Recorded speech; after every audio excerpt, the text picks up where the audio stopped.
करनाल में सामने आए एक हैरान कर देने वाले मामले ने सबका ध्यान खींचा है, जिसमें दावा किया जा रहा है कि सुरसरी नामक कीड़े ने एक साल के अंदर 12 करोड़ रुपए का गेहूं चट कर दिया। यह बात सुनने में अजीब जरूर लगती है, लेकिन हैफेड के अधिकारियों की माने तो यही सच्चाई सामने आई है। फिलहाल पूरे मामले की जांच शुरू हो चुकी है और इसकी पुष्टि तो जांच के बाद ही हो पाएगी कि सच में सुरसरी ने नुकसान किया या कहीं किसी स्तर पर बड़ी हेराफेरी हुई है। हरियाणा सरकार ने इस मामले को गंभीरता से लेते हुए जांच के आदेश दे दिए हैं, क्योंकि इसमें करोड़ों रुपयों के घोटाले की आशंका जताई जा रही है। जांच शुरू होते ही अधिकारियों में खलबली मच गई है। जानकारी के मुताबिक मई 2024 में हैफेड के निसिंग, मछूरी, असंध, नीलोखेड़ी और नेवल के 2 गोदामों में करीब 2,27,000 मीट्रिक टन गेहूं का स्टॉक रखा गया था। लेकिन एक साल बाद जब इसकी जांच हुई तो पता चला कि गोदामों में केवल 33,780 मीट्रिक टन गेहूं ही बचा है। जांच में सामने आया कि बचा हुआ गेहूं भी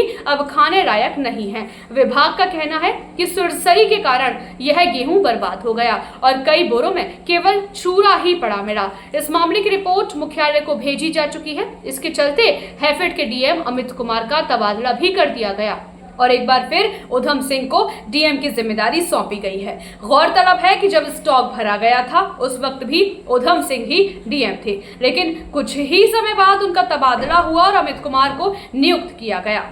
सवाल यह उठता है कि इतने बड़े स्तर पर हुए नुकसान के लिए कौन जिम्मेदार है। सभी गोदामों की देखरेख ऑरिगो नामक कंपनी करती है और विभाग के निरीक्षक व मैनेजर की भी ड्यूटी होती है। पूरे स्टॉक पर डीएम की निगरानी होती है। ऐसे में सवाल यह भी उठ रहा है कि अगर गेहूं में सुरसरी लग गई तो समय रहते उससे बचाव के उपाय क्यों नहीं किए गए। क्या एक कीड़ा वाकई इतनी भारी मात्रा में गेहूं बर्बाद कर सकता है? यह सभी बातें अधिकारियों की भूमिका पर सवाल खड़े कर रही हैं। वर्तमान डीएम उधम सिंह का कहना है कि नेवल क्षेत्र के ग्रामीणों ने शिकायत की थी कि गोदामों में सुरसरी घरों तक पहुंच रही है। जब जांच की गई तो पता चला कि कई गोदामों में करोड़ों रुपयों का गेहूं खराब हो चुका है। उन्होंने बताया कि इस मामले में रिपोर्ट मुख्यालय को सौंप दी गई है और पूरी जांच गंभीरता से की जा रही है। दोषी पाए जाने वालों पर सख्त कार्यवाही की जाएगी।